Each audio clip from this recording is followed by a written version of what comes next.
السلام عليكم ورحمة الله وبركاته. ازيكم؟ عاملين ايه؟ يا رب تكونوا بألف خير. النهاردة هنعمل معاكم وصفة للسمك مختلفة على طريقة الشيف محمود. يلا بقى قول لنا يا محمود المقادير ايه؟ سمك فيليه مقطعين مكعبات، فلفل حامي ورومي، بصلايه متوسطه كده مقطعينها مكعبات، 5 فصوص توم، 3 طماطميات متوسطه، كزبره، ليمون، صلصه، خل، زيت زيتون، معلقه كبيره كمون، معلقه كبيره كزبره، معلقه كبيره فلفل اسمر، معلقه كبيره بابريكا، معلقتين صغيرين ملح. زي الفل. ايه بقى بعد كده؟ هناخد كل المقادير دي في الخلاط نضربهم مع بعض. ننزل الطماطم،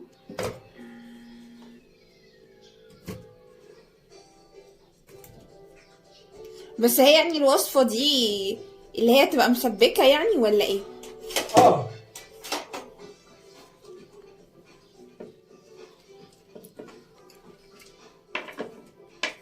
الخضرة وكله هيتضرب في بعضه؟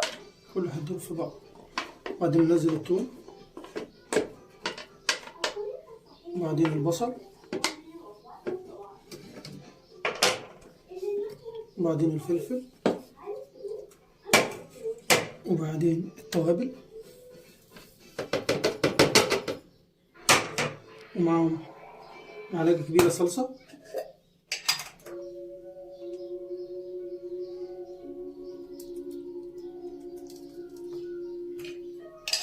هي دي هتبقى في طاجن بقى ولا صينية؟ هي مفترض طاجن، بس احنا عشان ايه ما عندناش طاجن هنعملها في صينية. لا عندنا. بعدين معلقة عندنا طاجن. مين قال ما عندناش؟ لا، هي عشان عايزة طاجن مسطح شوية. بعدين معلقة كبيرة كده زيت زيتون، عشان كده كده بتاخد زيت بعدين.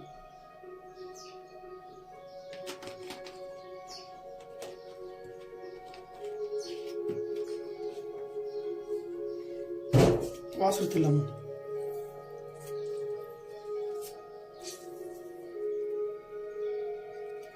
هتعصر الليمونتين كاملين ولا؟ ليمونتين كمان. لأن ده سمك هيحتاج برضو ايه ليمون بزيادة يعني. السمك بيحب الليمون اصلا. احنا كده كده لسه برضه هنحط عليه ليمون تاني.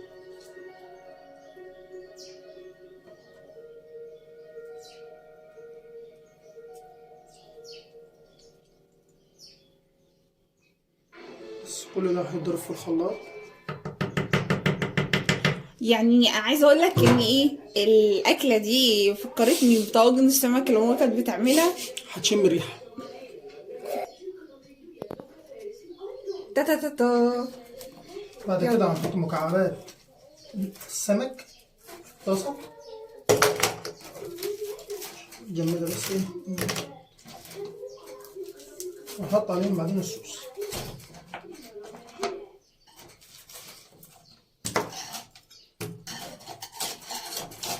هو السمك علشان متجمد لزق.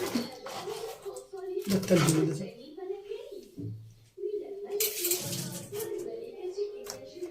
وبعدين نحط الصوص عليهم. بس الصوص ده مش كتير ولا هو لازم تبقى يعني جوسي؟ هي مفترض يكون جوسي.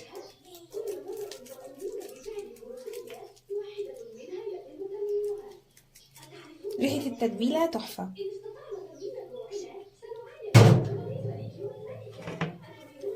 التسويه بقى هتكون ازاي؟ لا، ده هيفضل من 2 ل3 تمام متشالين كده لحد لما التتبيله تاخد في بعض، وبعدين نسويها. برضو يعني هتسويه على البوتاجاز ولا هتحطه في يتسوى الفرن البياض ولا؟ وبعدين يتاخد وش على الفرن. بياخد بقى مدة قد ايه ولا؟ نص ساعه على البوتاجاز وبعدين على بينشف؟ البوتاجاز، و10 دقايق في الفرن كده وخلاص الشوي. طيب يعني خلينا نشوف. هي الوصفة دي محمود بيقول ان هو كان بيعملها زمان هو واصحابه فبتاع ده، فبيقول ان هما كانوا بيقولوا ان هي روعة. فخلينا بقى يعني بعدين بعد ما يخلص التسوية نشوف بقى النتيجة هتبقى عاملة ازاي.